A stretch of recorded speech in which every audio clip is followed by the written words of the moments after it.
Hey guys, இன்னைக்கு சிந்து பைரவி எபிசோடில் என்ன நடந்துச்சுன்னு பார்க்கலாமா? சிந்துவும் டாக்டர் வந்து கிளம்பின்னு இருப்பார். இந்த கிளம்பும்போது சொல்லுவார், சும்மா எல்லா பிரச்சனைக்கும் வந்து இதுக்கு போலீஸ் ஸ்டேஷன் போனாக்கா அதுக்கப்புறம் நான் உங்ககிட்ட உன் மூஞ்சிலே முழிக்க மாட்டேன்னு சொல்லுவாள். இதை மனசுலேயே சிந்து நினைப்பா, இந்த பைரவி என்ன பண்ணதுக்கு எப்போ பாரு என்னையே சொல்லி காமிச்சின்னு இருக்கேன்னு சொல்லிட்டு, சரிவா டாக்டர் இவ்வளோ தூரம் போகிறேன்னு சொல்லிட்டு பூஜை ரூமில் கூட்டின்னு போயிட்டு படைச்சிட்டு கயிறு கட்டி விட்டு திருநர் விட்டு விடுவா.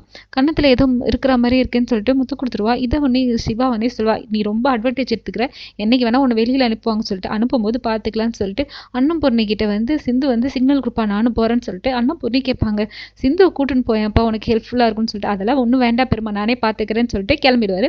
சிந்து வந்து எனக்கும் போகணும்னு சொன்னேன், ஃபஸ்ட்டு அவன் போயிட்டு செட்டில் ஆகட்டுமா, அதுக்கப்புறமா நானே உன்னை அனுப்பி வைக்கிறேன்னு சொல்லிட்டு சொல்லுவாங்க.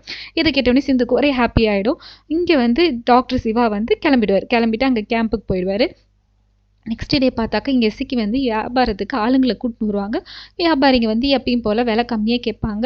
உடனே பைரவி சொல்லுவாள், நான் கூட்டின்னு வந்த ஆளுங்க எப்படி இன்னும் ஒரு நாள் வெயிட் பண்ணி பார்க்கலான்னு சொல்லிட்டு, சப்போஸ் அவங்க வரலன்னா என்ன பண்ணுறதுன்னு சொல்லிட்டு கேட்பாங்க. இந்த வியாபாரிங்களும் என்ன சொல்லுவாங்க, இன்றைக்கி கொடுத்தா வாங்குவோம், இல்லைனா வாங்க மாட்டோம்னு சொல்லிட்டு சொல்லிடுவாங்க. உடனே ஒரு ஆர்கியூமெண்ட் ஆகிடும். உடனே எல்லோரும் சொல்லுவாங்க, சப்போஸ் உன்னோட ஆளுங்க வரலன்னா அதுக்கான நஷ்டத்தை நீ தான் ஏற்றுக்கணும்னு சொல்லிட்டு மகா வந்து சொல்லிடுவாங்க. பைரவியும் சொல்லுவா, அதெல்லாம் அவங்க கண்டிப்பாக வருவாங்கன்னு சொல்லிட்டு சொல்லிடுவா. சொல்லிட்டு இதோட இந்த சபை கலையிறது, எல்லாரும் கலைஞ்சு போயிடுவாங்க. பைரவியும் வந்து டவுட்ஃபுல்லாக அவங்களுக்கு கால் பண்ணி பார்ப்பா, கால் எடுக்கவே மாட்டாங்க. நாளைக்கு தான் என்ன தெரியும் அவங்க வராங்களா இல்லையான்னு சொல்லிட்டு. இங்கே எப்பயும் போல் ஆர்கியூமெண்ட்டோட முடியுது. இங்கே வந்து டாக்டர் வந்து கேம்புக்கு வர்றாரு. கேம்புக்கு வந்தோடனே டாக்டருக்கு வந்து தலை வந்து சுற்ற ஆரம்பிச்சிடும். தலை சுற்றி வாமிட்லாம் பண்ணுவார். அங்கே இருந்த சிஸ்டர்ஸ் வந்து டாக்டர் என்னாச்சுன்னு சொல்லிட்டு தண்ணியெல்லாம் கொடுப்பாங்க. உங்களுக்கு வேறு ஏதாவது வேணுமான்னு கேட்பாங்க. சிவா இல்லை எனக்கு இதுவே போதும் ரொம்ப தேங்க்ஸ் சொல்லிட்டு படுத்துருவான். இங்கே பைரவி வந்து வியாபாரிங்களுக்கு ட்ரை பண்ணுவான். அவங்க யாருக்குமே கால் போவாது. ஆறுமுகம் சொல்லுவான், அவங்க வாங்குறவங்களா இருந்தால் ஏன் ஃபோனும் பண்ணல, இவ்வளோ நாளைக்கு வந்து எந்த ரெஸ்பான்ஸும் இல்லை, அட்வான்ஸும் கொடுக்கல, எனக்கு இன்னும் அவங்க வரமாட்டாங்கன்னு தோணுதுன்னு சொல்லுவான்.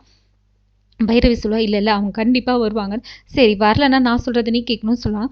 பைரவி சொல்லுவா, சரி வந்துட்டாங்கன்னா நான் சொல்கிறத நீ கேட்கணும்னு சொல்லிட்டு 2 பேருமே பெட்டு வச்சுப்பாங்க. நாளைக்குன்னா தான் தெரியும் வராங்களா வரலையான்னு சொல்லிட்டு. இங்கே பார்த்தாக்கா செழியன் டீ குடிக்க வருவான். அங்கே செழியனை கடத்தின ஒருத்தனும் வந்து டீ குடிப்பான். இதை பார்த்தோன்னே செழியன் நீ தானே என்னை கடத்தினன்னு சொல்லிட்டு அடிச்சுட்டு இது பண்ணுவான். அவனும் இவனை அடிச்சுட்டு ஓடிடுவான். இதோட 2 பேரும் ஓடுறாங்க. இவனை பிடிக்கிறானா இல்லையான்றது நாளைக்கு தான் தெரியும். இதோட இன்னைக்கு எபிசோட் முடியுது. இந்த வீடியோ பிடிச்சிருந்தாலும் பிடிக்கலாம் லைக் பண்ணுங்கள், சப்ஸ்கிரைப் பண்ணுங்கள், என்னை ஃபாலோ பண்ணுங்கள். தேங்க்யூ, பாய்.